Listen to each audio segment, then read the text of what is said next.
The hospital room was quiet except for the soft, steady beep of the heart monitor. Outside, snow drifted down over Manhattan, blanketing the city in silence. Inside the private suite on the top floor, one of America's most powerful billionaires lay dying. Machines surrounded him.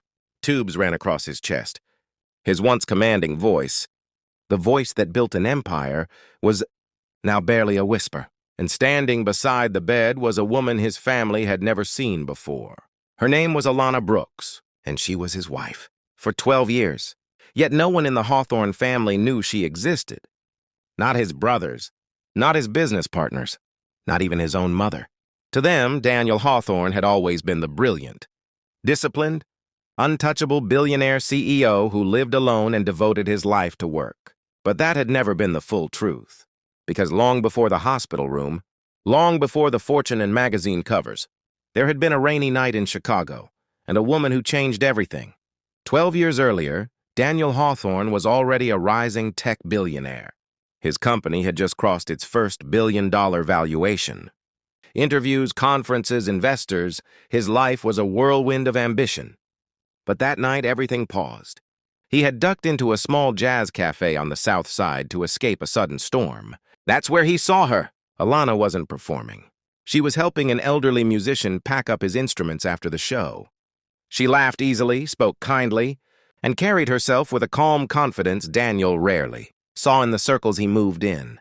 When the old man struggled with his saxophone case, she gently took it from him. "Don't worry, Mr. Lewis," she said. "You've played enough music for one lifetime."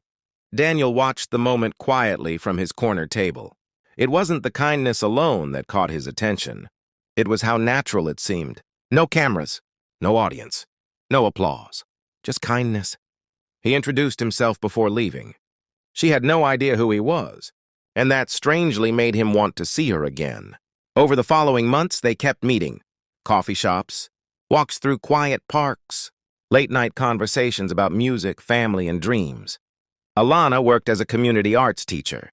She grew up in Detroit, raised by a single mother who taught her that dignity wasn't something money could buy. Daniel had built companies. Alana built people, and somehow those two worlds fit together. A year later, they married quietly in a small courthouse ceremony.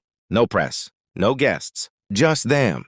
But after the wedding, Daniel made a decision that would shape the next decade of their lives.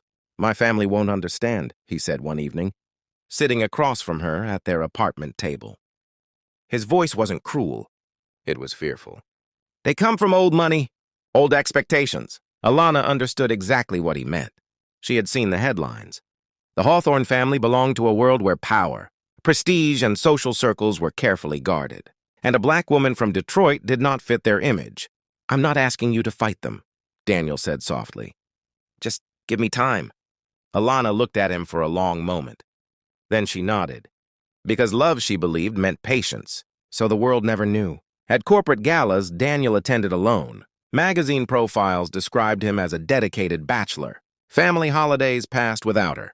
When reporters asked about his personal life, he simply smiled and redirected the conversation. But in their private world, there was warmth. Their apartment was filled with music. Alana filled the kitchen with laughter and stories from her students. Daniel built libraries and art, programs in her community, under anonymous donations. They created a quiet life hidden behind the noise of his empire. Years passed that way, until the diagnosis: pancreatic cancer. Aggressive, unforgiving. The doctors gave him less than a year. For the first time since the day they married, Daniel looked truly afraid. "I wasted time," he admitted one night as they sat by the window watching the city lights. "I should have been braver." Alana squeezed his hand. "You loved me," she said gently. That was brave. But as the illness progressed, something else began to weigh on him. His family. "I don't want them to learn about you after I'm gone," he said one evening, his voice thin from chemotherapy. "Then tell them," Alana replied softly. But Daniel never did. Fear had been a habit too long. And then, one winter morning, his condition collapsed. He was rushed to the hospital. Within hours, the Hawthorne family arrived. His younger brother, Charles, his mother, Margaret, 2 attorneys.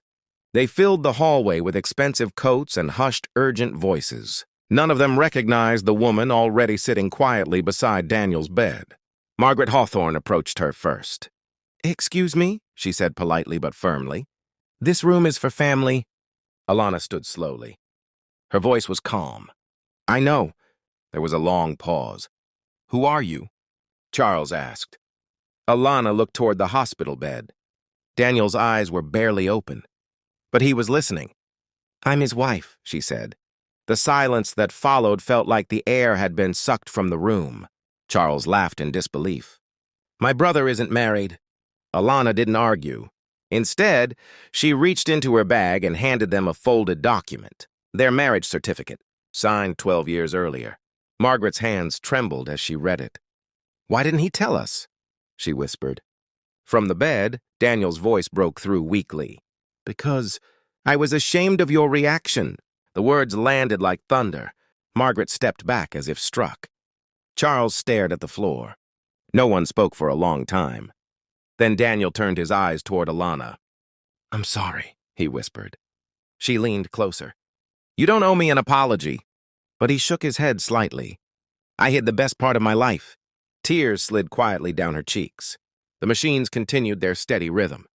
Later that night, the lawyers entered the room with documents. Daniel insisted on finalizing his will while he was still conscious. The Hawthorne fortune was enormous, billions spread across companies. Investments in properties, everyone expected the assets to remain within the family. But Daniel had other plans. He left half of everything to Alana, and the other half to establish a national foundation funding arts, education in underserved communities. When the lawyer finished reading the will aloud, Charles looked stunned. "That's billions of dollars," he said. Alana sat quietly. Then she spoke. "I won't be keeping it." Every head turned. "The foundation should have all of it," she said gently. Charles blinked. "You're giving away $500 million?" She shook her head. "More than that." The room went still again. "I didn't marry Daniel for money," she said softly.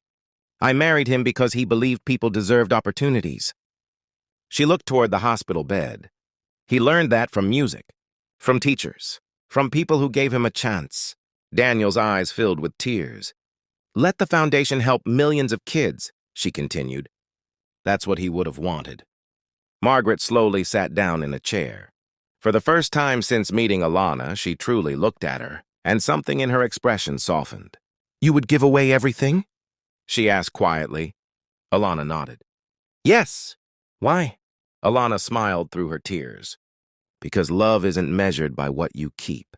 Daniel's heart monitor beeped steadily, but his breathing had grown slower. He reached weakly for Alana's hand. She held it tightly.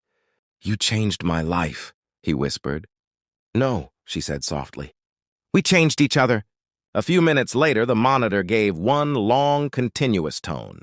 The billionaire who built an empire was gone. But in that quiet hospital room, something far greater had been revealed. Not wealth, not power, but the extraordinary strength of kindness. Weeks later, the Daniel Hawthorne Arts Foundation was announced publicly. It would fund music programs, scholarships, and community art centers across the United States. Billions of dollars dedicated to opportunity.